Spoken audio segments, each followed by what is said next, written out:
one's coming in.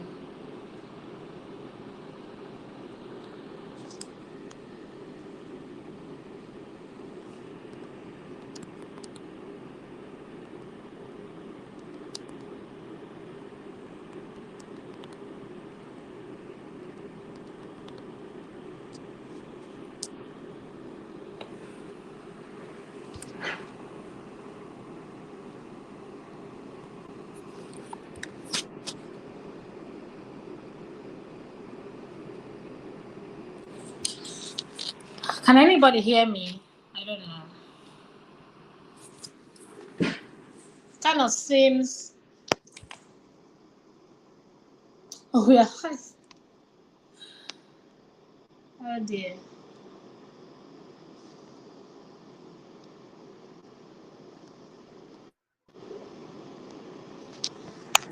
Dr. Ocha, can you hear me? Oh, Can okay. anyone hear me? Yes, I can hear you. I can hear you perfectly well. Yeah. I can hear you perfectly well. Yeah, my husband is here. Thank you, Bonti, for joining. Thank you, Amara. Oh, welcome. Yeah, thank you so much, everyone. All right. Okay, so while we wait for the others, I would just like us to begin so we can keep track of time. I'd like us to say a short prayer and then we'll start. Father, we thank you for this event. We ask that as we talk about the power you have given to us as people, as men, as women, we ask that you open our eyes to see even much more that we can achieve, even much more blessings that you have in store for us. In Jesus' name, amen. Amen. So why are we here? Why are we here? Unleashing the Woman Within. So I read the book, by the way, The Woman Within by Adaobi Ezeadum. And believe me, it's a very interesting read. Yes, very interesting read. And then when I read it, okay, when I was reading one of the stories, I read something that my mom told me. You know this, if you know that you want to be useful in life, don't allow any man touch you. I read it here again. And I was like, this matter is not a global phenomenon. It's everywhere. Like every mother giving the same story to their children. But then why are we here? There are lots of issues. This month of March happens to be the month for women. Tomorrow is even Mother's Day. Yes. Tomorrow Sunday is Mother's Day. You know, there are lots of issues surrounding the feminine gender. Issues from as little as not allowing a female rent a space because she isn't married. You know, a man grows up and then he rents his own space. The parents will be like, leave our house, go and rent your space. But then when it's the turn for a woman to do it, they're like, no, you cannot. Why do you want your own space? What for? And then we see all of these things, society telling us that, no, you can't do much more. No, you have to behave a certain way. You have to be trimmed, you have to curtail your dreams, you have to make sure everything is tailored so that you can be marriageable, so that people will like you. So why are we here? So many reasons. On International Women's Day, I saw a video. I can't remember who did the video, but I saw a video where young women were called and then they were asked, what does it mean to run like a girl? And then, you know, they started making this feminine running kind of posture. And then when little children were called and asked the same question, what does it mean to run like a girl? They ran really fast, like Usain Bolt standard of running. And then he goes to tell us that we were sold a different narrative.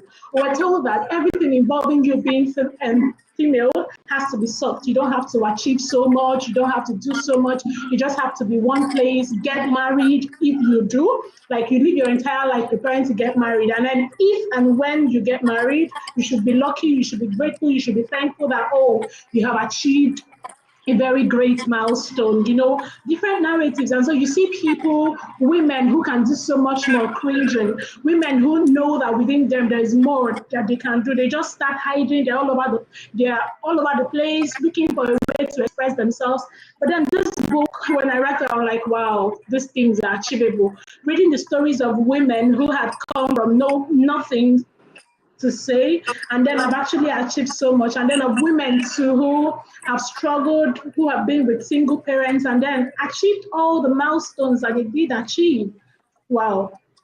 it goes to show that the woman within is actually really strong. I know that yes, we're going to have some male panelists. Yes, yes. But that doesn't mean that everything we're going to be talking about is streamlined to the female folks. It also extends to everybody. You know, how the men too are told, be a man. You don't have to cry. Like men don't have emotions. You don't have to cry. Keep it in, keep it in. You know, so many biases that we need to break everywhere. So that's why we're here to unleash the woman within, to talk about these things that people don't talk about, to see that there is actually more that we can achieve, to see that there is actually more out there.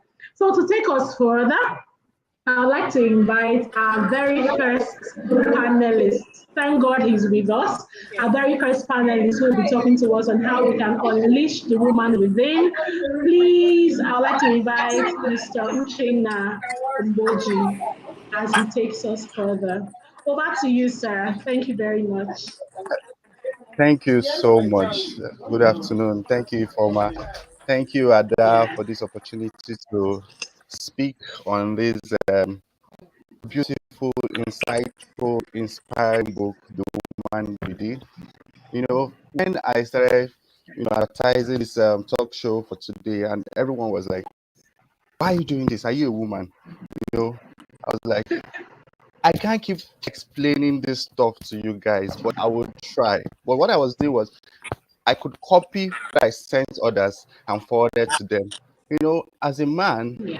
we have a mother, we have sisters, we have wives or girlfriends or female folks. Okay, with this book, it tries to tell us that women go through a lot. Okay, and the challenges which they went through, they didn't allow it to put them down. So if you read those beautiful stories, you understand that um, those challenges thrown at them made them better because they decided not to have this pity party amongst themselves. They decided not to stay down. They unleashed the woman within them, okay, and realized that they have that strength. There's this saying that goes, you always know your worth, no matter what you've gone through in life. For you to know your self-worth, it makes you achieve anything you put your mind to. And these are things women need to know because sometimes societal norm as just picture women that once you get married, oh, you have achieved everything in life. Once you've had your kids, there's no more to life. Do you want your life to pause at just having a child or just being married? There is more to life, And as a woman, like I think is Ugeli, I think that's chapter 5, Okay. and with the yes, with the heart attack. That story was sad and also inspiring. I mean, it's difficult for a woman to miscarry. A woman should even go through that. But even when she had another child, the child had issues. But at the end of the day, she didn't allow all these things get to her. John Maxwell's book said, people go through pain, people go through a lot of things, people go through challenges. I mean, you can't, because I'm a vegetarian and you see a lion and the lion will not eat you up because you're a vegetarian. No, people go through bad things, but how do you overcome them? If you unleash the woman within, it gives you that strength and lets you know that you can overcome whatever it is that is before you. So the book Yeah.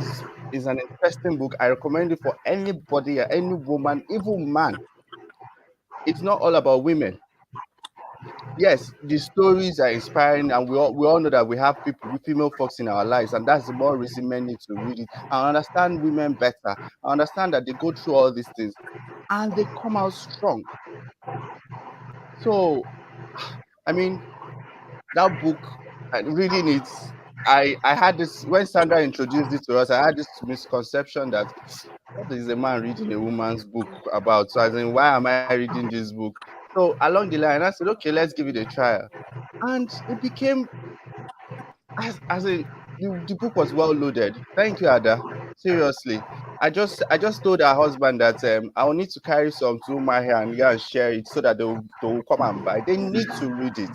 As a matter of fact, anytime I go to the office, I drop the book on my table, and some persons will enter. You're reading the woman within. I say yes, you need to read it. It's not about women. It's not just yes. It's not men need to.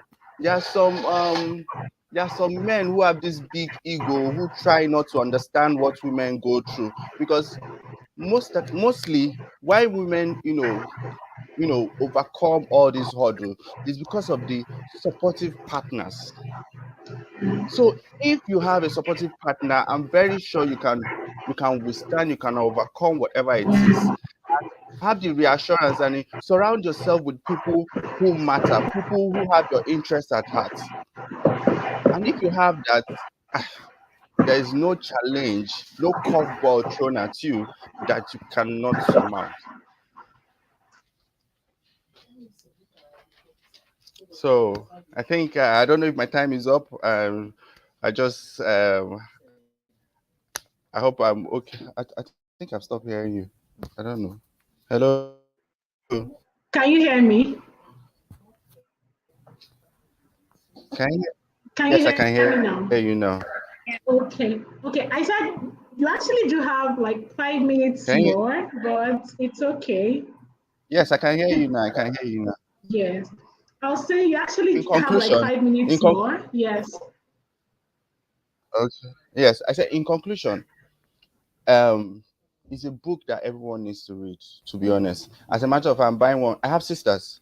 I'm going to buy one for my youngest sister. I'll let her know that, see, madam, you need to read this book. You need to be aware about a lot of things. These women have gone through a lot and they came out feel like you're down and all that. If you remain like that, life will leave you. So you need to know your self-worth.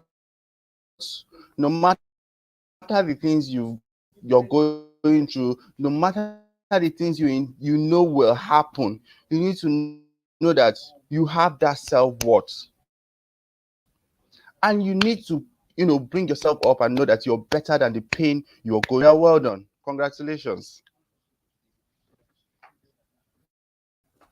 I think I've lost it again. Oh, thank you, Mr. Uchina. So I read the story on chapter 5, Amara's story. I was intrigued. There were like two miscarriages. Like you said, it's not something anybody will wish for anybody to go through. But then, like the author always points out, you'll be amazed at what the woman within can actually do. You know those lowest moments that you just feel like throwing in the towel, and all of a sudden from nowhere you just gather so much strength. But then it is easier when we have the support of friends, loved ones, and even God's support too. Like scripture says, we can do all things through God who strengthens us, you know.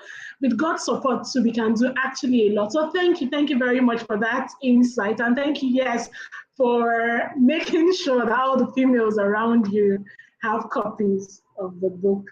Thank you so much. Thank you. Thank you. So the next panelist is someone, he was in Port Harcourt, I think 2 months ago, or was it last month? We had a book party. Dr. Uche Anyanwagu. He's a clinical epidemiologist, public health physician, and currently he's a trainee he's a primary care physician. He holds a degree in medicine and surgery from Abia State University, Uturu, and he's an associate postdoctoral research fellow at the University of Nottingham. He has published over 42 research works and presented over 30 papers at international scientific conferences. And then, let me not fail to mention, he's the author of the book I love so much, Before Your Next Sex. And that book, oh my God, it throws more light on even most of the issues we are currently discussing. So I'm sure he will really do justice to letting us know how we can unleash with all fierceness the woman within. Please, Dr. Uche, you have the podium.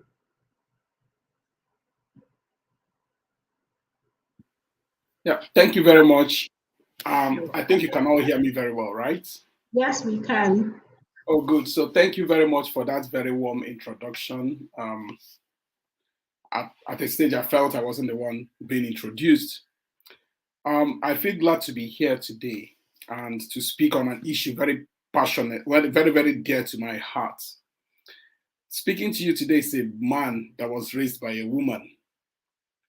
I lost my father quite early in death, so I was raised by a woman whose life has continued to inspire me so very much. Those of you who are close to me will know how much I am into this. And it's a cause I'm going to carry, not just to my mother alone, but I've transferred to my sisters, and by God's grace to my wife and daughters and nephews and nieces. So I'll start with the quotes from um, my late political mentor, Chobo Kadibo.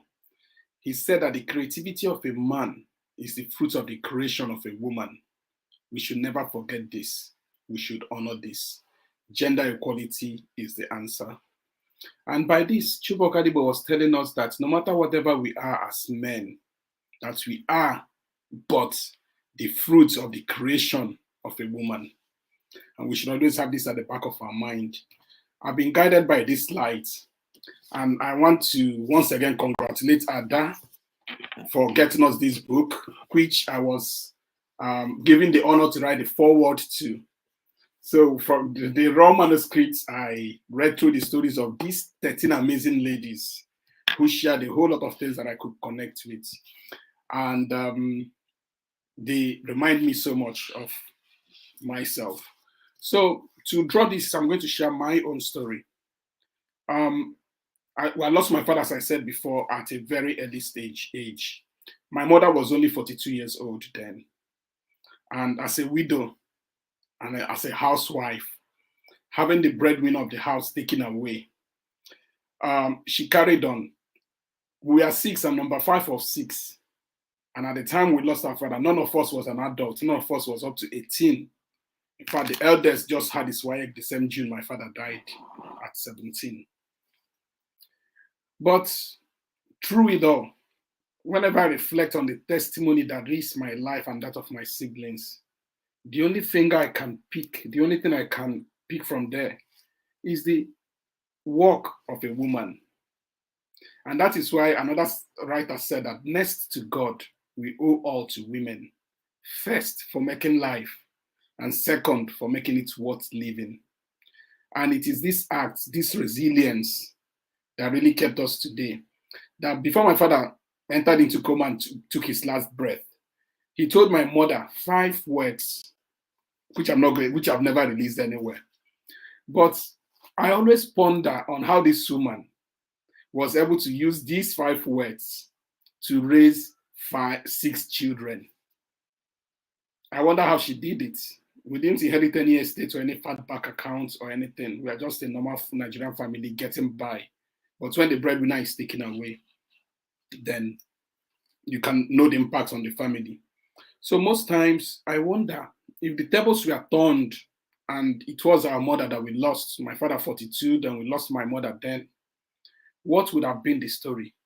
Would my father had remained that way, not marrying any other person, and remained chaste and raised all of us without seeking help or assistance elsewhere? We all know the answer.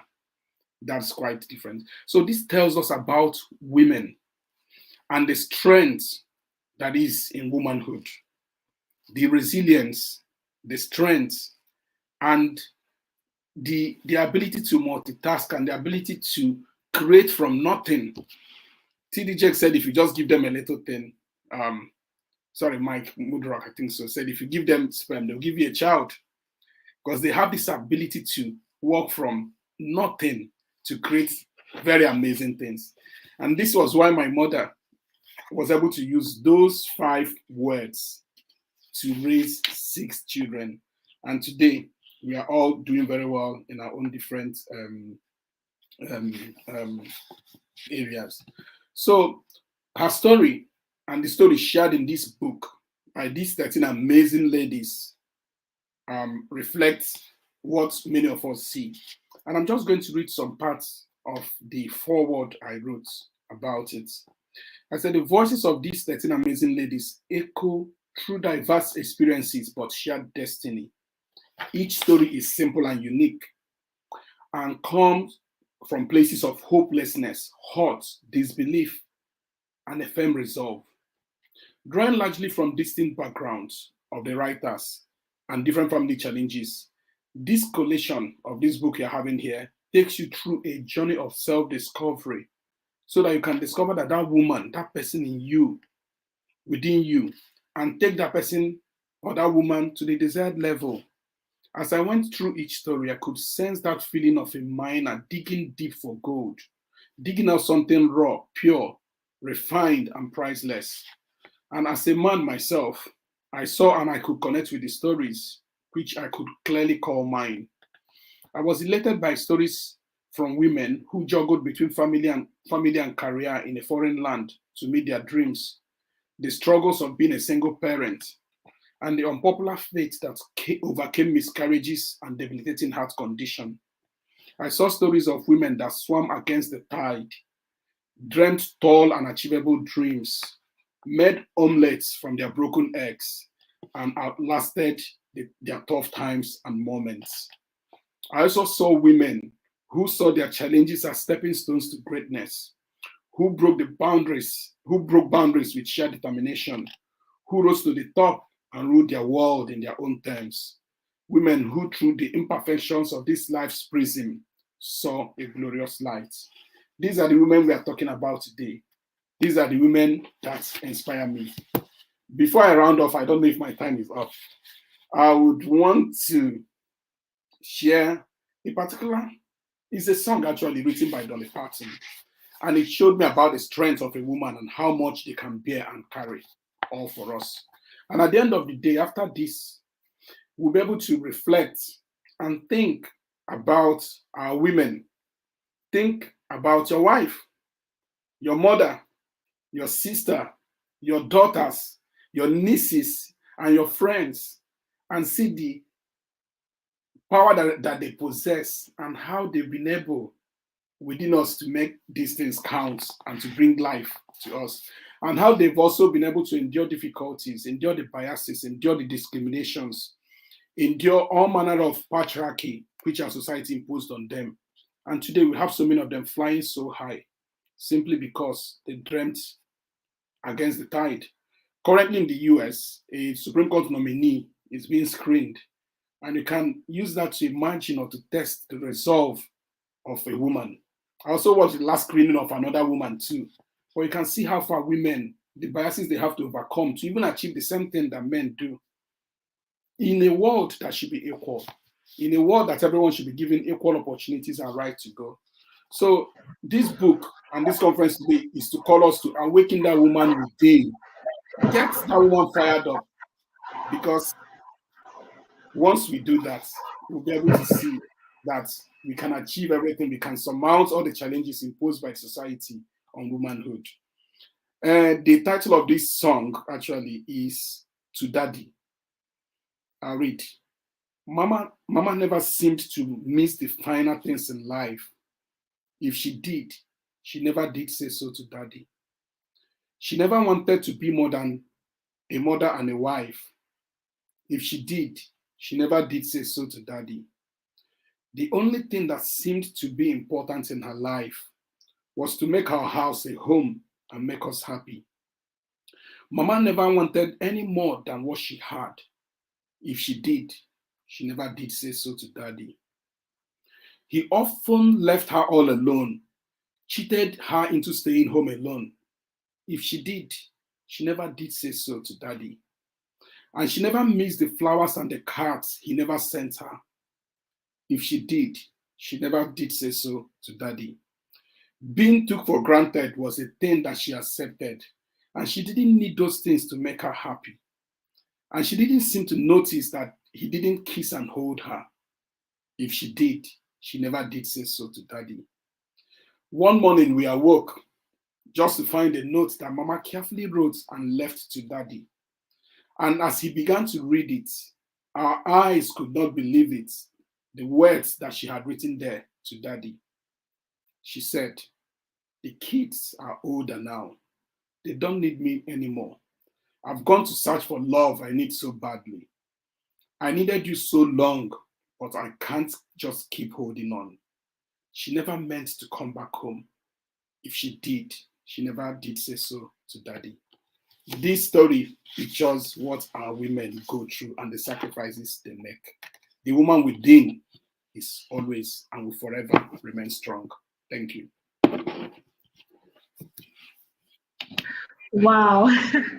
Thank you very much, Dr. Uche. Thank you so very much. What what an eye-opening review. It's in fact your opening quotes kind of just held me spellbound. The creativity of a man is the fruit of the creation of a woman. Thinking about, I think those words should actually be meditated on. It's a lot. It's a lot. Thank you so much, Dr. Uche, as always. Thank you. Thank you so much. Our next panelist, Akodo Amadi, is a graduate of Tennessee State University, where she obtained her BA in English with a minor in philosophy. From there, she went on to obtain her Juris Doctor from the University of Tennessee College of Law, where she had a concentration in litigation. She's a Sunday school teacher at Christ Miracle Chapel, and she's also a legal content specialist for business legal research. Trust me, Akudo Amadi has amazing stories, and she's a woman who knows how to get the best out of her every time. And she's also a woman who's committed to getting the best out of other people. So we are very sure that she has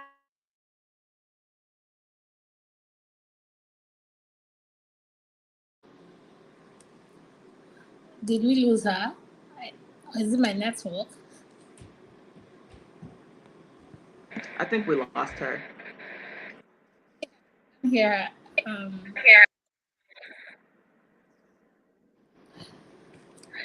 If you maybe you should go back and come back. Oh, Questa's Corner. Thank you so much, Port Harcourt Book Club. Yeah. So I think we lost Ify. Well, kudos. She was just about. Thank you, Ahis. She was just about introducing. She already read your profile, your bio, so you can go ahead and tell us what the human within is. Your own story from what every person has said. So I'm going to take a different approach in how the book resonated with me. So Adobe's story really resonated with me. Mine was the same situation. I had struggles with an exam multiple times. I didn't realize that fear had paralyzed me. When I say paralyzed me, I mean I was completely debilitated. Like as soon as the fear up, I would start having panic attacks. I would start having shortness of breath. I just really couldn't do anything once it, creeped in. So reading the book, it allowed me to see that I, the woman within, have the power to control that. And so once I tapped into that aspect or that point of view or that key, I was able to realize that the woman within me was stronger and that I can actually move forward. I can actually win this battle. I can actually, push through. So I was like, my situation is the worst. I've never met anybody who had such crippling fear. Like, I can't do anything when it creeps in. There's no person within me that's stronger. I've been dealing with this for so long. I've gone to therapist after therapist. There's nobody who has a worse situation than me. So I read the book and I saw that the woman in this book really dealt with fear and challenges, especially in a way that it impacted their hood. But because they knew that the woman within them was stronger, they executed. They executed and they executed swiftly. So the story that resonated with me the most was with Sandra. And I was like, I'm complaining about my situation and how how it's impossible for me to overcome it. But this woman had issues with fertility. Then she found out her husband had a woman on the side and he had a baby, knowing that she struggled with fertility. And she was also going through, mental battles when she talked about her smoking and her drinking. But what amazed me about her, after all those challenges, like it seemed like for her, it was one battle after another, but she kept pushing through and she overcame. So I say that to say, like Uchenna was saying, this is just not a book for women. This is a book for men too, because there's men who also struggle with a lot of the things that we're discussing in this book. There's men that struggle with fertility themselves, whether it be low sperm count or whether it's just that they're impotent, or there's also men that have been raped themselves. There's men that have been abused. There's men that have been, gone through really the wires of life. And this book can help them tap into that inner being. My dad always says that no knowledge is lost. And he would tell me that as a kid. And I never really understood what that meant. Of course, I'm like, yeah, I know no one can say what I know. But really, like the Bible says, the truth will set you free. If you know the truth of the strength that you possess within, there's nothing you can't overcome. And it's literally just that simple. If you believe within your mind and your heart that it can be done, no matter what you're going through, it can be accomplished. But the problem is we as human beings have to tap into resources that help us realize that and help us get there. When I was reading this book and I was seeing all the different things that these women accomplished, it made me kind of like, man, these women must really take time to read and research. Me as a young girl, I'm single, I'm not married yet. I don't have any kids yet. So a lot of my time is spent going out to eat with my friends, or I'm on social media all the time. Like, that book made me realize there's so much more that I can be doing in my free time. Like, I don't have to be watching things on social media or I don't even watch TV like that anyways, but there was a point in my time, like when I was a kid, I watched TV all the time. So this book allowed me to realize that, I could have tapped into this inner being a lot sooner if I was very vigilant about what I was allowing into my space, whether it be people, whether it be what I was watching, what I was entertaining. I mean, I could have got there a lot quicker. So this book really encouraged me to really tap into my inner being, to know the strength as a woman I possess, to know that I am a prize no matter what I go through, no matter what my circumstances look like. I am who God says I am. So as long as I'm aware that I am the woman within and that I possess a strength that I know that I can overcome every area of life. Like a lot of things that used to worry me before I read this book, they don't bother me as much. I mean, I'm still a work in progress, so there's some challenges I'm still overcoming. It's day by day. But books like this and forums like this, panels like this, these are what I try to devote my time to now, because I know it also helps me to strengthen the woman within. And also, I took it upon myself to also, read Adobe's book that she has about fear. I also took it upon myself to watch every single video that she had posted about fear. If you have any time, I encourage you to do that, because that can also help you tap into the woman within. Because, fear is a very, very powerful mechanism of the mind. Like, if you don't know you have it, it can really overcome you as a human being. It can overcome your thought process. It can overcome what you do. And with that being said, it ultimately will lead to how far you go in life. Like, fear can be a good thing or it can be a bad thing. But if you don't realize that it more than likely is a bad thing and that you can overcome it and it not exist, then that's going to be a problem for you. Of course, we know the body will go on fight or flight mode.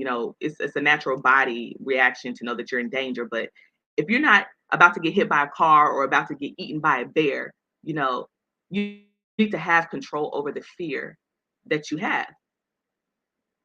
So with that being said, if you haven't read Fear, if you haven't read her book, Fear with the Woman Within, I encourage that you do that. And if you also have time, I encourage you to read her other books and watch her other videos that can also help you possess the woman within and find that strength you need to persevere. Thank you, guys. Thank you. Thank you very much, Akude. Thank you very, very much. Thank you. I actually like the fact that you talked about fear, because it happens to be a common factor. Everyone is afraid of something. In fact, sometimes you don't even know that you're so afraid of it. But then, how we happen to overcome those things we're so afraid of, it's a miracle. And again, it points to the fact that there is actually great power within us that we are yet to unleash. Thank you very much. So, our next panelist, Caroline Rakos. Please, can you help me pronounce your last name? I'm having issues with it. You had it. You had it. Caroline Rakos Wojciechowski. Yeah, that's one. That one. Okay. Thank you very much, ma'am. So she grew up on Long Island, New York. She's an action-oriented and civically engaged sustainable development and capacity building advocate. She serves currently as a project coordinator at Encompass LLC, where she supports their USAID Advantage program. She is actively engaged with the Youth Sustainability Development Network in Nigeria in a voluntary capacity. She has worked with a number of youths, and then she knows exactly what it means for a woman to, be pushed to the side. And then she has made it one of her lifelong ambitions to ensure that every woman she meets brings out the best out of her. Please, Caroline, you have the next 10 minutes. Thank you. I like your bio better than the one I gave you. Stick with that one. Hello, beautiful people. Let me just start off by thanking Ada and her beautiful soul for thinking of me for this opportunity to review The Woman Within. I have to admit that when Ada asked for my mailing address, I don't know how many of you know this, Ada and I work at the same company, but I thought, shoot, was a file misplaced? Do they need my address again? And then when I received The Woman Within, I texted Ada thanking her for the copy, and she said, okay, now let me tell you the real reason that I sent this to you. And I thought to myself, I barely have time to read my own school materials, let alone a whole book. But I trust Ada, and I had faith that she had faith in my abilities to join both my gender development team at Encompass, and she vouched for me because she felt that I had much to offer. So once I started reading, I really couldn't stop, and I've already started recommending it to other women leaders in my life and a lot of my mentees. So I'm actually very grateful that Akudo went before me, because I've been already in my becoming process. I've started cutting those people out, as she said, and I've gone through, in some ways worse things, in some ways not nearly as severe things, and it's just all of this that unites us. And now I get to review the book kind of from a higher level now. So a little background about my story: I suffer from complex trauma because of the gender-based violence that I went through growing up. I grew up in a very toxic environment. My father was my abuser. First it went from verbal, and then in high school a bit more physical. Officially this year, I have cut him out of my life. I drew the boundary, but I ran away from home as a 22-year-old after graduating college, after I was hit by him, and I said, you know what, no more. But the complex trauma still manifests in a lot of ways, because as I reconcile and find my own identity now, I am still going through relationships where, it's the classic stereotype: I'm dating my father. One threw a fist at me, another one was emotionally manipulative. And as I was reading this book, I found so many commonalities in the struggle that women all over the world just have to face. And reading this book really resonated with me because of the faith that each woman had. And I think that's the next chapter right now, re-examining my faith. And honestly, this book could not have come into my presence at a better time in my life. So with that, what I love about Ada's book is she was able to capture the essence of the human connection. And when I finished reading, I texted Ada and said, I have chills. I feel seen by this book. Certain phrases that I literally used to some of my mentees last week verbatim, and thought to myself, wow, these are topics that touch us all in some way, as seen by the gentleman that went at the start of the session. And from a gender inclusivity and development standpoint, I think Ada juxtaposed these stories of great pain and trials well with the stories of women fighting to get what they want out of life, to become. And above all, I think that I can tell that she emphasized the importance of uplifting women through her work, appreciating the journey to make the woman within stronger. I think whoever you are, you can definitely pick up this book and relate in some capacity. So The Woman Within is a story for me of resilience by women for women. Starting with the dedication right from the beginning, Ada connects with the audience because every strong woman has had their strength elicited through great hurdles that they've had to overcome. In her note to the reader, she writes, I kept thinking about what to do so as not to waste my pain, because experiences in life have taught me that out of painful circumstances, purpose can be born. And I just, that was already like the chills moment for me. I said, yep, I'm hooked. And in the foreword, she emphasizes the relatability aspect in our journeys and how women are indispensable. And we see this argument being made globally for women and girls right now in gender development. And then in the preface, our mutual friend, Dr. Elaine, says, we all have a story. When we share our stories, we first attest to their significance, we make it real, and then allow others to identify with them, find themselves, and be encouraged. I mean, how many times have you had friends come up to you in life and something you say either inspires them in their business, inspires them to think of things in a new, different way? And I just found that so beautiful. So in chapter 1, we hear about how Ada immediately addresses the elephant in the room of having to feel this pressure of perfection, which has only increased through social media. And I just went on a date a week ago and I felt that pressure for sure. And she, like all the women in this book, explores her journey in becoming from childhood through adulthood and all of those challenges. And for Ada, the common theme was she does not like stress, but she's had to overcome it by becoming her own savior in times of great distress. And she received much advice throughout her life to stay grounded and present. But much as we try in life, that can be difficult in the moment, right? To be resilient and to persevere. But the common string throughout all of the women in this book is just that, picking yourself back up and finding that resilience within yourself, because the power really is within you, and we just have to recognize our power within. So let's see. I think it often comes through hard truth. Like in Ada's case, it was help was not coming. Boom. That's it. And oftentimes, like, we have to go through those trials and tribulations, and in that darkest moment, that is when we say, okay, who is here for me? I am here for me. Let's do this.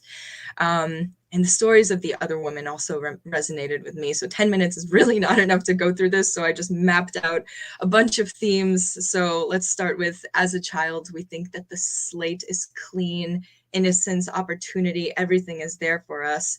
And then education becomes our escape as these trials start coming up. The more that we learn, the more that we invest in our personal and professional development, that is how we grow. That is how we become.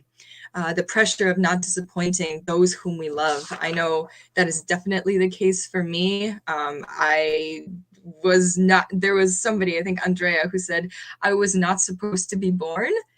Hi, my parents told me from a young age that I was supposed to be a boy. So imagine having to grow up trying to please my father, and that still manifests. And I think, it's so silly, the things we put ourselves through just trying to please others.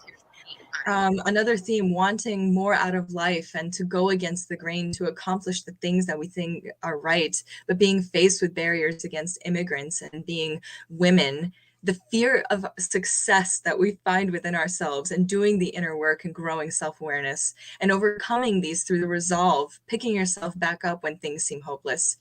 At times, recognizing guilt that you have to put your career aside to serve others. And, there is a certain guilt that comes with that, even though we do it, out of our great hearts. There is some part of us that recognizes, yes, but I still want to be doing this. And the fact that so many women brought this up just normalizes, this is something that happens and everyone has to remember we go through this. And from there, we move to mindset, whether it's mind over matter, turning negatives into positives, ownership. What could I have done differently? I think these are all things that we can relate to. One thing I also notice is that people will not be ready for you and your ideas before they are ready for you. How many times do you have this innovative idea, you're pitching it to all the right people who would be great investors, and all of a sudden, nah, not really. I think that's a bit bold. Maybe come back when you like tone it down. No, it's exactly like finding that niche of people that support you. And really, that's another theme, is women inspiring women through the desire to impact lives. And it's when we're open about these mutual hardships and the fact that we have these mutual hardships that women support each other and help one another to overcome. And I think last but not least, you know, the theme of nothing is perfect, and through loss or hardship, whether it's marital, medical, financial, and the need to grow spiritually and have patience and faith in the process. I think that is something that I am definitely still working on reminding myself. And these women in this book are really modern day sheroes. They have overcome resettling, marital issues, abandonment, gender-based violence, rape, depression, suicide. Let's see, I wrote down a couple of quotes on page 122. Strong women surrounded me at various seasons in my life. That must have been through divine orchestration. And I know for sure this is true of me in my life, from the time when I was, you know, relying on my mom to survive, and then vice versa. She was relying on me when I grew a little bit older. Right before I took my gap year, which was one of the hardest things I had to decide to do in college, my Chinese teacher, her name was Zhu Laoshi, and she pulls me aside and she says, "You are strong. You are going to make it through this." To the archaeology teaching fellow who supported me not just throughout college, but then after in my endeavors applying to grad school, to my best friends who are model warriors, who are sure of themselves and won't take bleep from anyone, to my old roommate Carmen, who had the greatest faith in God and guided me spiritually through my tumultuous time in New York, and now to our Ada, who hopefully, you know, will remain one of my mentors for many, many years. And there are times we have to remember that we have to be our own strong woman. And Ada has taken the struggles of these women and normalized owning those struggles, talking about those struggles as a vehicle to really unleash the woman within in each and every one of us. And we're not alone. We can find support through one another. And we are all still working on a masterpiece. And and I will say that, again, this book entered my life exactly when I needed it to. And to close, I'll end with one quote from page 83. "It is okay to feel sad, to feel hurt, to feel the pain of not getting what you so much want, and possibly what you know you qualify for. Amidst all these, there is a purpose and a message.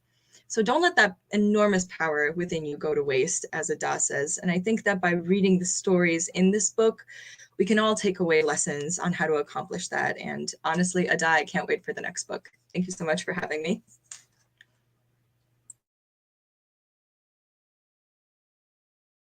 Thank you so much, Caroline. Thank you.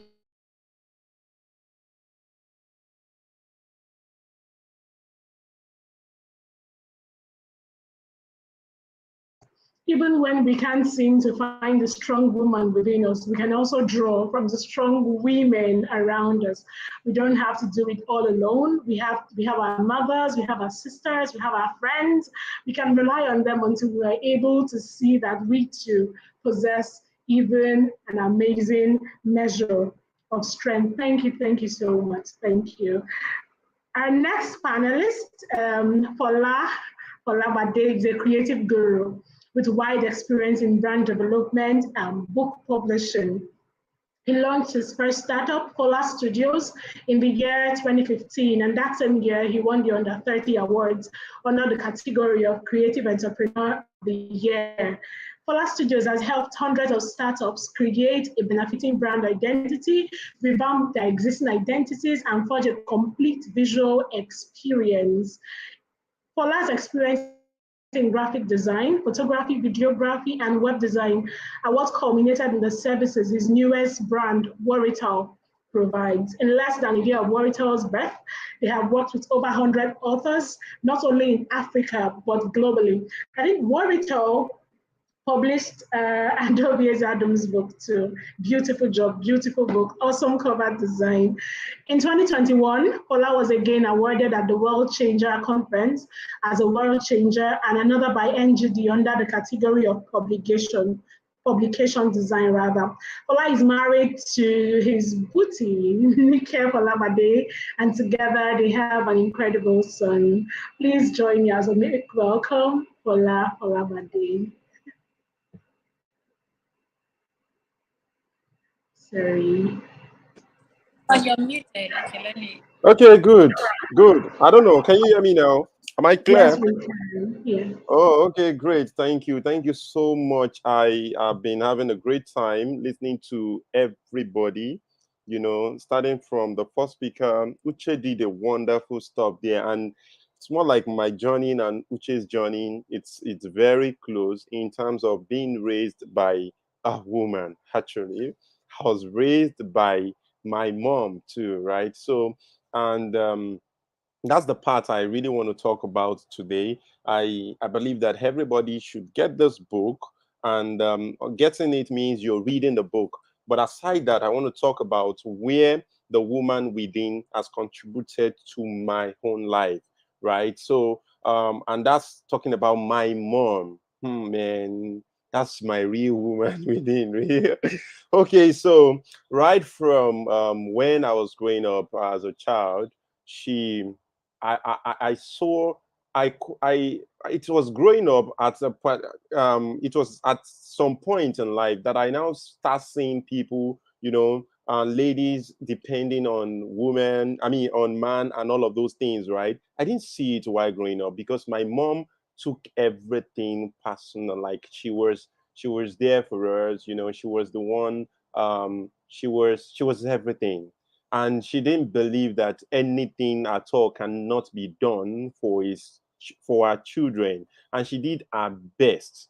And I saw a woman that didn't have much, but there is something from inside that kept driving her to want to do more for herself and for her children. And this really contributed to what I am doing right now. And wherever I go, I still have that drive because it came from her, right? And it didn't stop from that. God so kind to me, and I got married to a woman who, by the way, I call her Botti. You didn't call it well when you were reading that profile, right?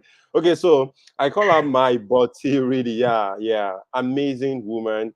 People see the stuff I do out here, and Warrior and everything I do.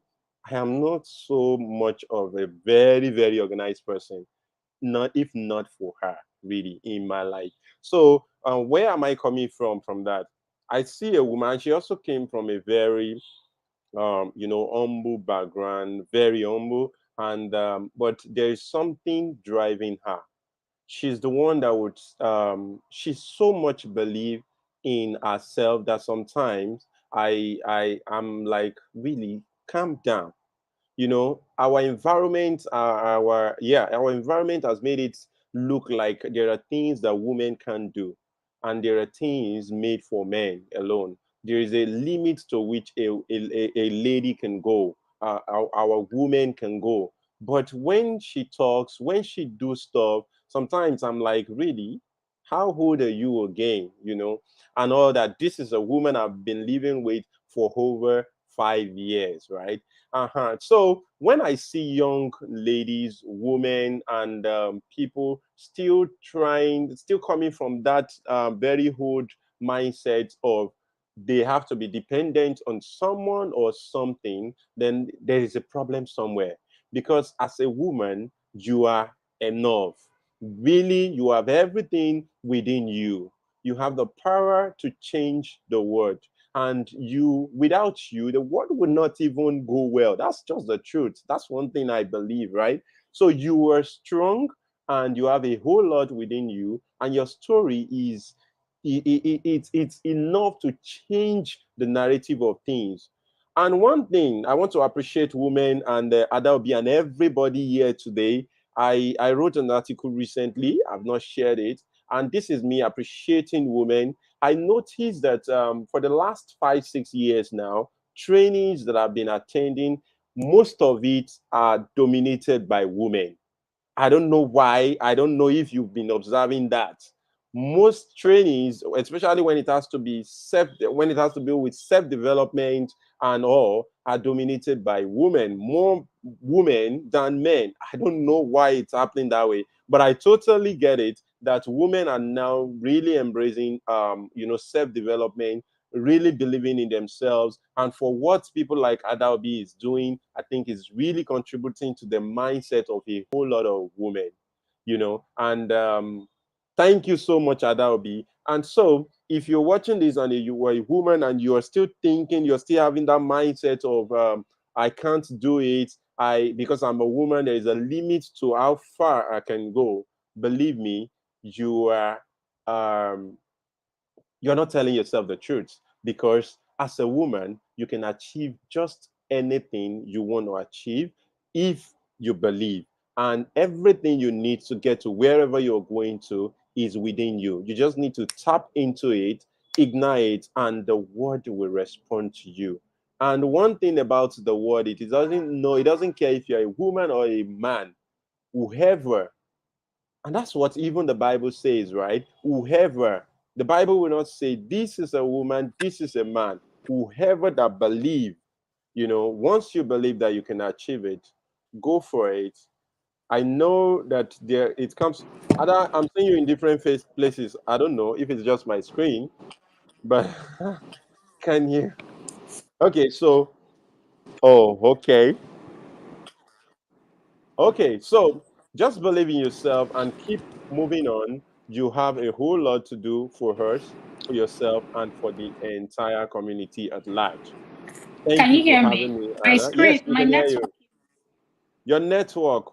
Oh, okay. Thank you for having me. Yeah.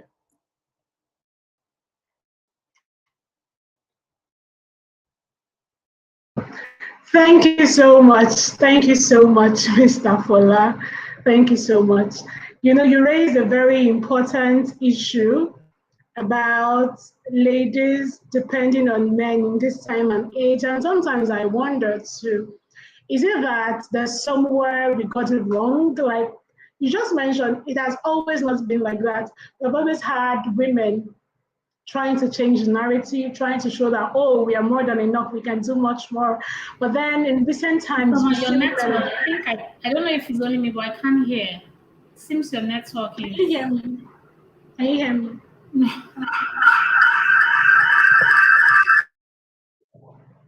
Can you hear me now? You can hear me. Okay, thank you very much.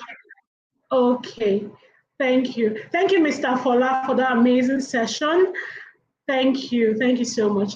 I was pointing out earlier that, you mentioned that back then, women depended on themselves. Like women were always trying to prove that we can achieve much more, we can do so much more.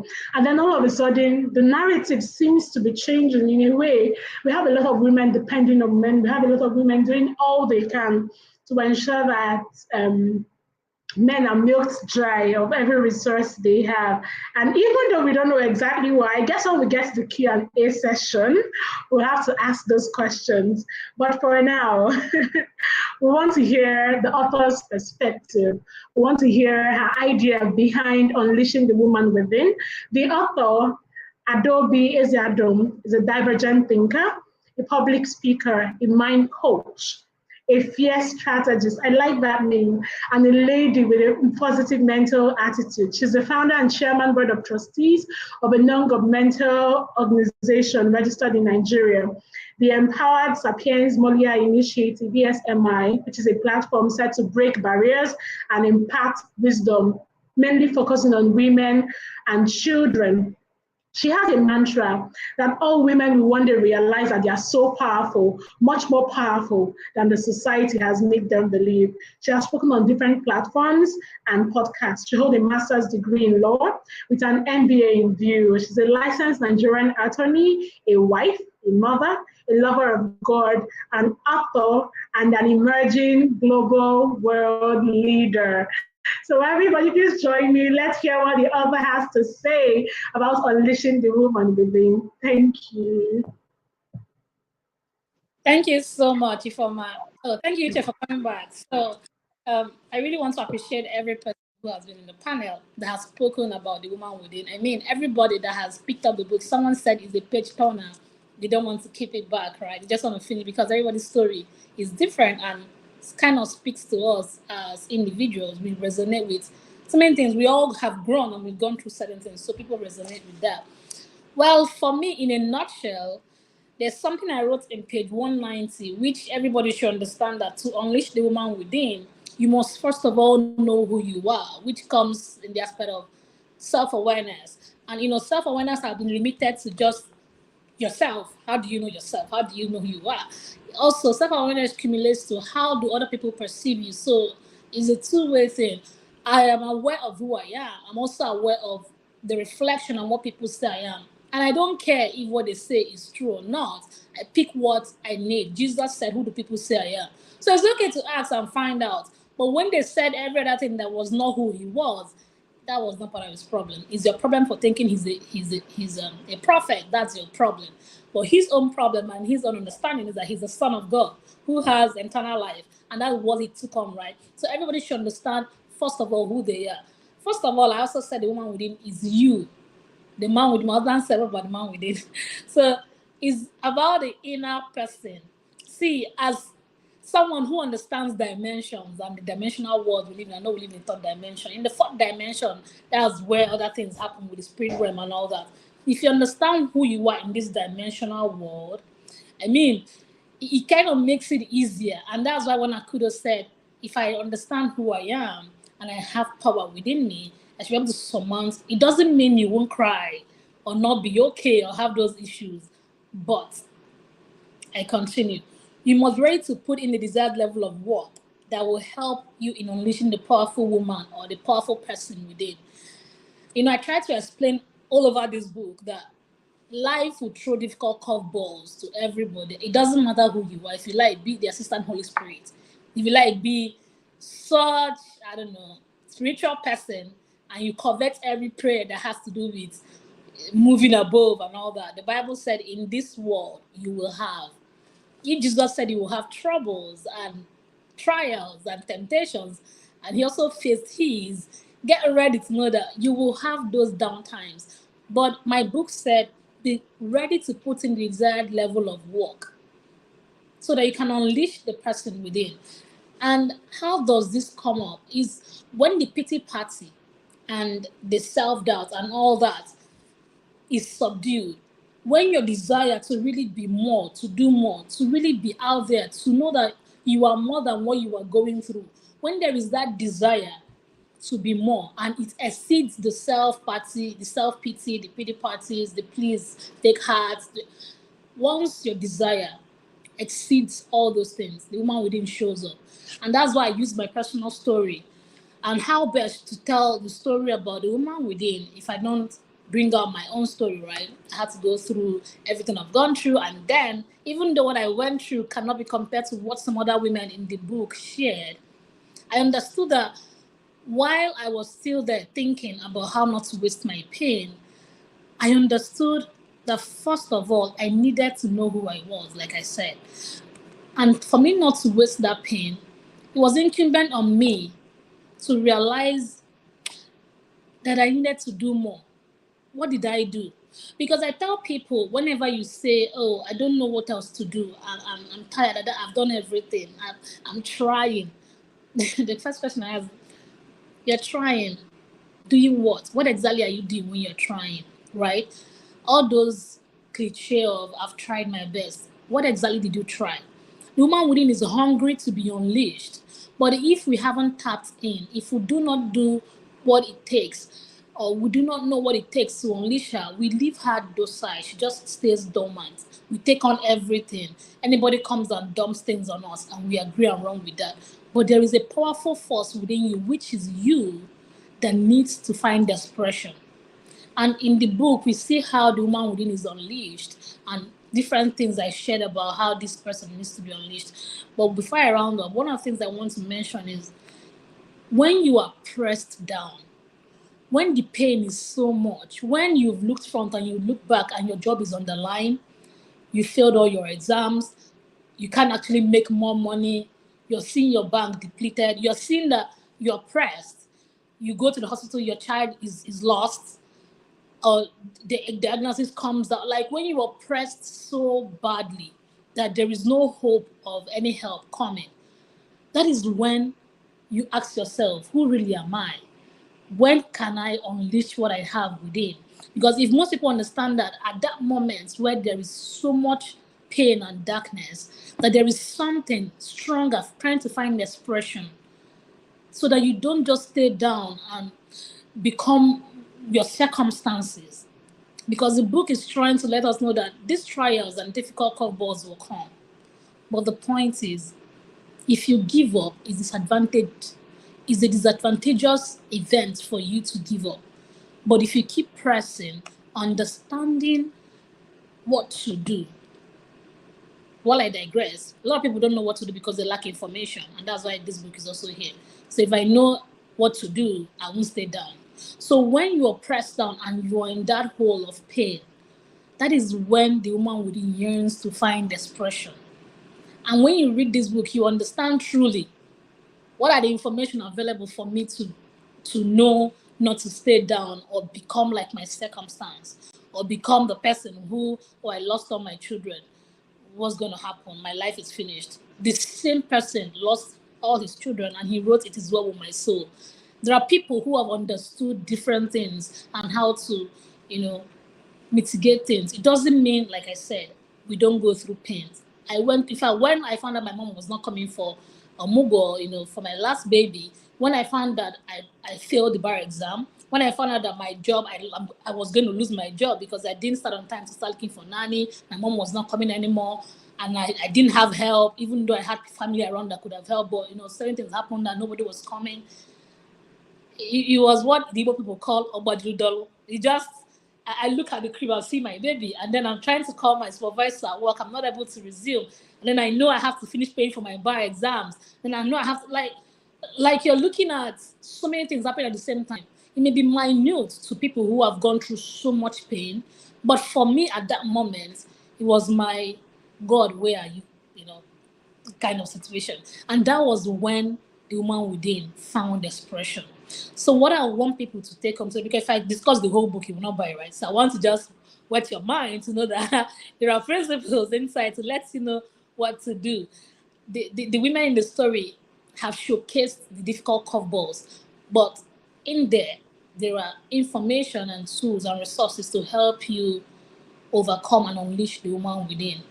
If I was able to make out a story. Yeah, let me round up with this. With my experiences and what I've been through, we are all talking about woman within today. And God being so kind and giving ideas and visions makes it possible for you to actually tell a story and people are going to pay into it, like buy it. So you're not just going through hurdles and risks and pain. God is designing everything for you to also make a name and also have money, all the money you thought you lost at that time. So this is like me saying to you that the pain you're going through,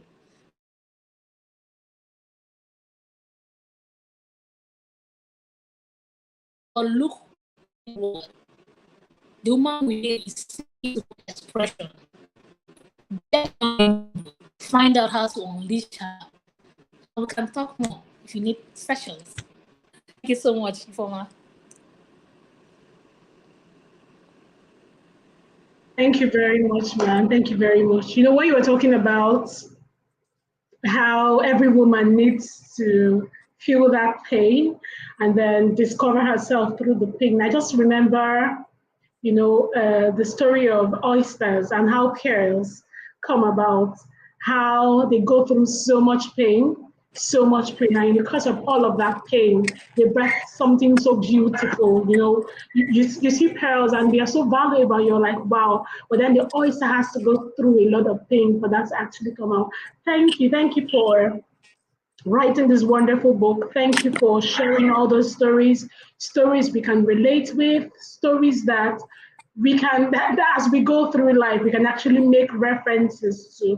When I read about the story of the woman who was abused severally and then got pregnant at age 14, it's a story that happens like around my neighborhood. You could see things that, oh wow, a lot of things happening to them. And then this have actually happened to this woman, Sandra, and then she has scaled through and is able to do a lot.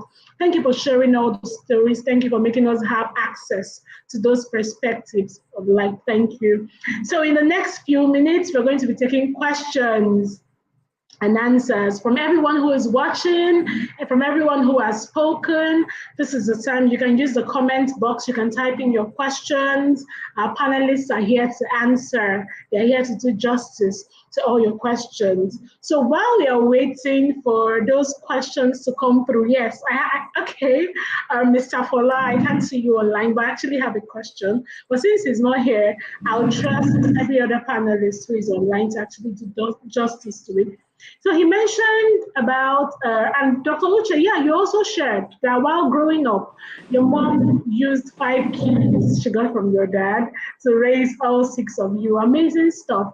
And then, of course, I too, both parents are still alive, but then I've seen how my mom ensures that no matter how hard things are, she tries to ensure that everybody has at least things going for them the smoothest way possible. I want to ask, like, what has changed in our present generation of females? We see a lot of women actually going for what benefits them alone, not even looking out for fellow women, talk less of their children. So I'm just wondering what has changed. What changed the narrative such that women are no longer, yes, of course, Adobe, you're here, and a lot of all those women you shared in your stories, how women are doing amazing things for themselves. But then there are also women who are not even willing to do anything for themselves, who have made it their lifelong ambition to depend on the male folks. How do we balance this? What is the reason? What changed the narrative? Please, I'll need answers. Thank you. Uche, should I go first or should Yeah, Uche you go? can go first, and then maybe Dr. Uche Yeah, will supplement. ladies first, always. Okay, so thank you, Ify, for that question. Honestly, 2 nights ago, I think I was having a conversation with my husband. Yes, 2 nights ago, I think, and he was saying, yeah, the feminist movements, we still have women who are going naked, who don't even care. Why can't, just trying to lean into what you're saying, where there are other women who are fighting to break glass ceilings and shatter it and just, make their mark and leave a legacy. And there are those who are not even interested. And I mean, the way I approach that response, to my husband, the way I'm going to respond is the same. Well, it will be similar. It's the social construct issue. The way a woman is raised, I think all over the world, not even just in Africa, because I've seen that in the US, I've read Lynn, what's her name, Shirley Sandberg, for the CEO or CFO of Meta, in her Lenin book. In fact, when I read it, I was like, wait, this you have to be kidding me. Is this United States? It was the same social construct where a woman is raised differently. She just has to, the purpose is marriage. She's going on a date night, and the first thing in her mind is going to get married to him. Even if he fails, tomorrow we'll try again. The next date has to be marriage. So the social construct is around the gender stereotype. How is a woman raised? She's raised to depend. Hers is just to take care of the home, and then the man. I don't know about the Western culture in Nigeria, but in the Eastern culture, a woman is not really raised to become very assertive.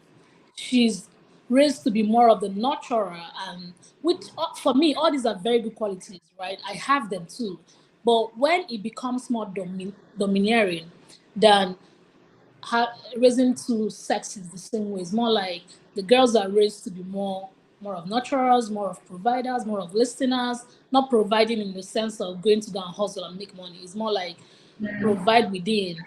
She has aspects for their children, so she provides food, she makes the home front good. So the whole essence of raising a girl child in the eastern part of Nigeria is to make sure she's marriageable.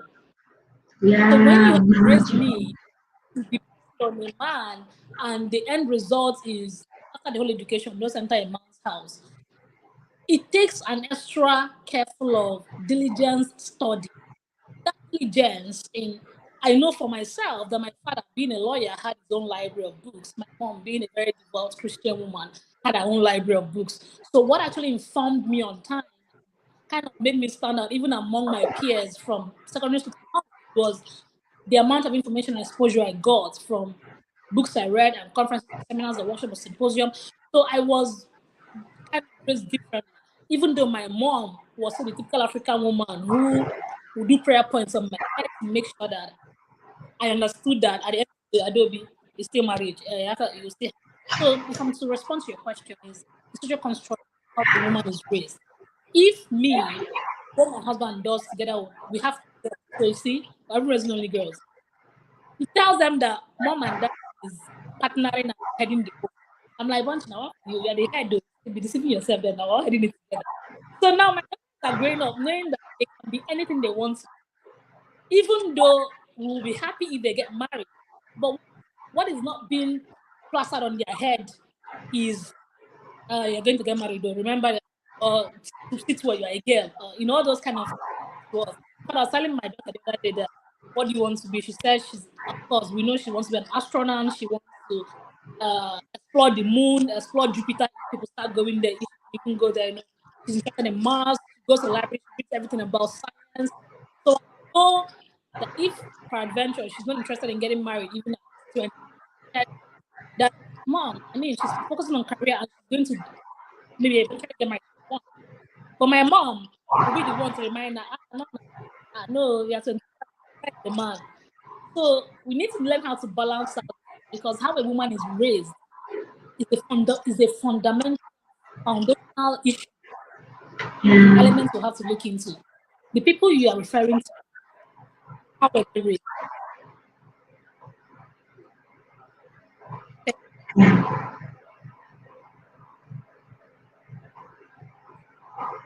So I finished. Uche, you can join. Yeah. Okay, thank you very much. I'm also going to go that line with you. The point is, we seem to be in a generation where we sit at crossroads. We represent the bridge between tradition and progress. So it's not so easy for our own generation, because we're also trying to break away from what it was. Today, we can sit down and reflect on the marriages our mothers had with our fathers and tease out and bring out so many issues of abuse, which this current generation will never tolerate. The next minute is going to lead in divorce. And our children as well. In fact, it's Ebuka Uchendu that shared something profound on Twitter the other day, that he told the child that when he was little, he was told when he swallowed Odara tree, Odara seed, that the tree will grow in his stomach, and he was so terrified. He now told the son that, and the son was like, but there's no soil in my stomach. So how is it going to grow? How is it going to germinate? That's to tell us that our children now, they seem to know so much more than we do.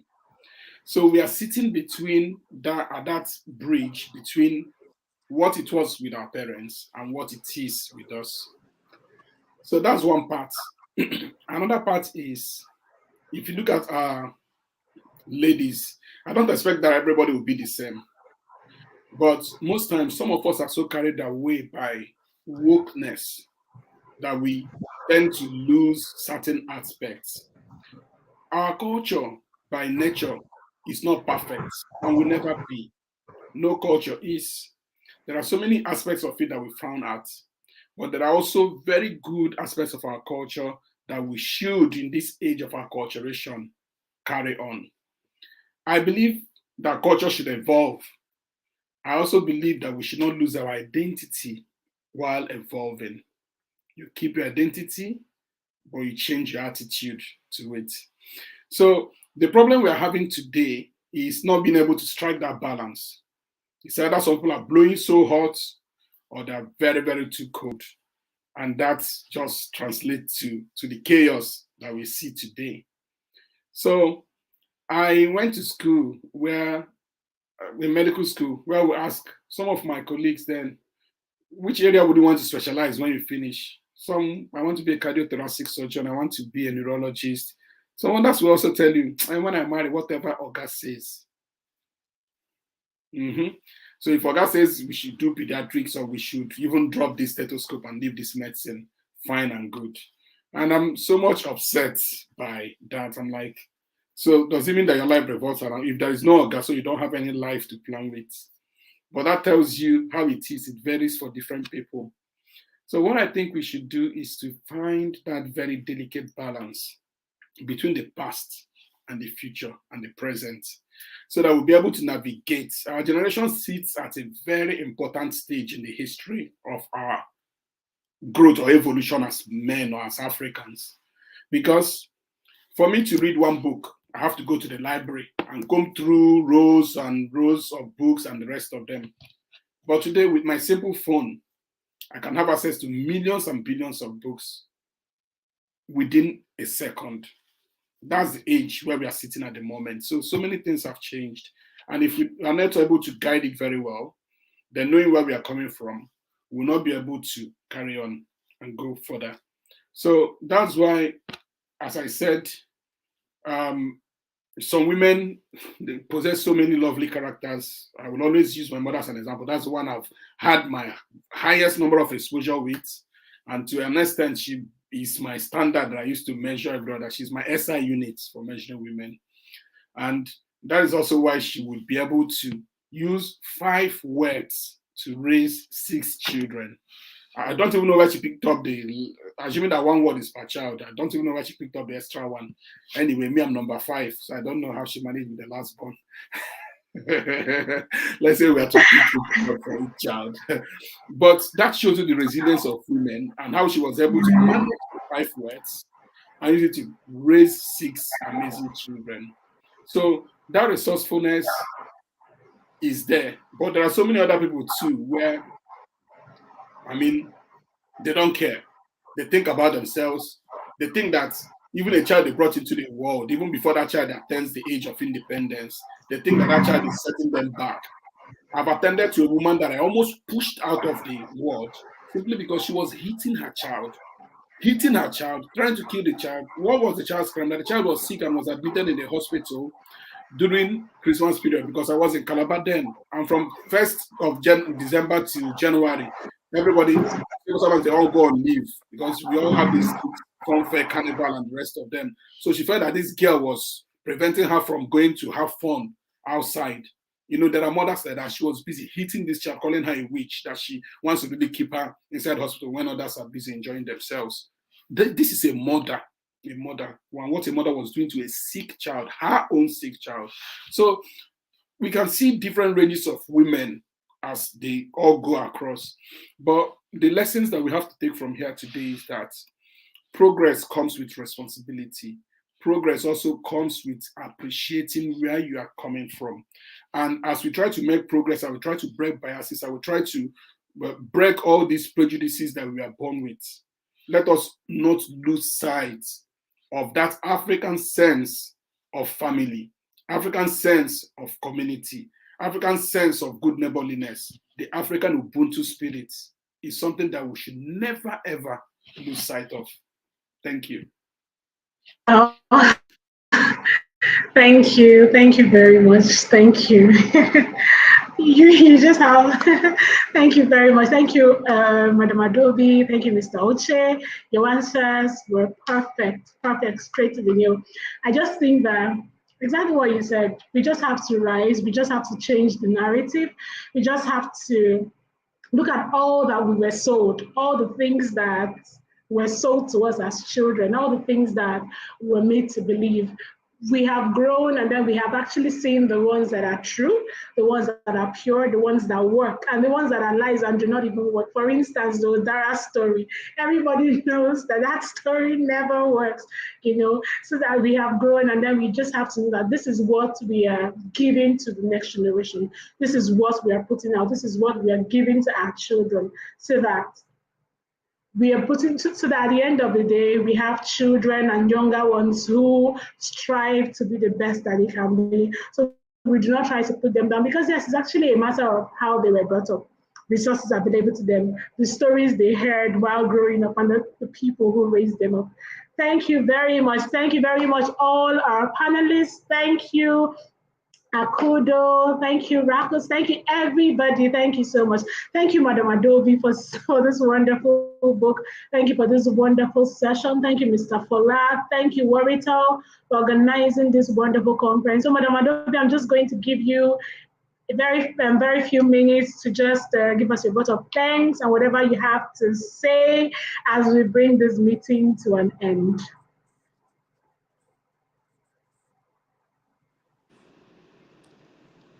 Oh, I think I stopped hearing you. Can you hear? Yes, I can hear you. I said, so the ball is now in your court. If you have parting words for us, whatever you want to tell us about as we bring the meeting to an end.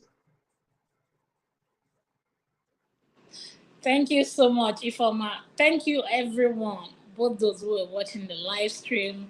Thank you to all the speakers who came in. And a very great thanks to my husband. I mean, I cannot be here doing all these things if I didn't marry a man who understands that you allow a woman to bloom, right? If exactly. So, one of the things why I'm doing a public thanks as well is, of course, my last daughter always will come in, mom. And mother is like, shh, mom is busy. And then I remember how George Kitanji, George Brown Jackson, let me not murder her native name, how she had one of the pillars. She's a working mom. She's trying to balance it. But if she doesn't have a man who believes that marriage is a partnership where I should be proud of my husband in what he's doing, and he should be proud of me in my own exploits. So this is like a word to the single women. Please, don't measure up and go and join yourself with someone who doesn't believe in your own growth. And that's why I'm rounding up with what I said in my acknowledgement and dedication as well. And then dealing from what Uchi said, I really loved the part of the Ubuntu spirit in Africa and the communal life we enjoy. I wouldn't want us to lose that. But as the woman within yearns for expression and wants you to know that she's stronger from within, always remember that the pain is not there to kill you. If people who go through subtle issues remember always that the pain is not there to kill you. I'm not talking about deadly ailments or sicknesses or diseases. I'm talking about illnesses that can kill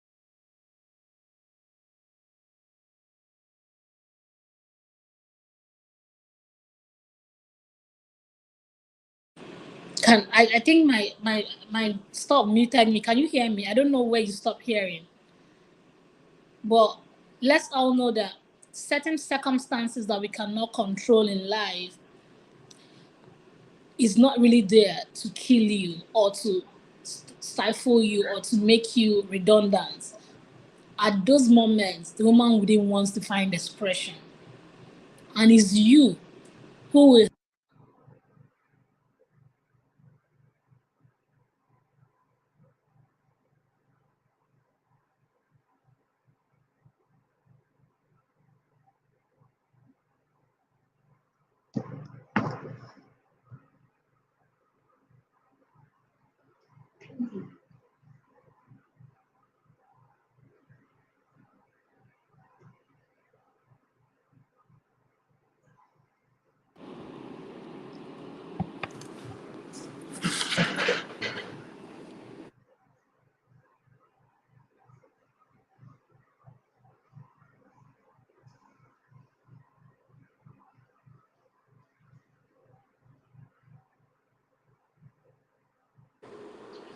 Okay. Yeah, thank you so much, Ify. I don't know when you Thank stop you. hearing. Okay. But I'm so grateful everyone came. Thank you very much. Thank you. It was such an amazing time. Thank you so much. Thank you. Thank you, everyone.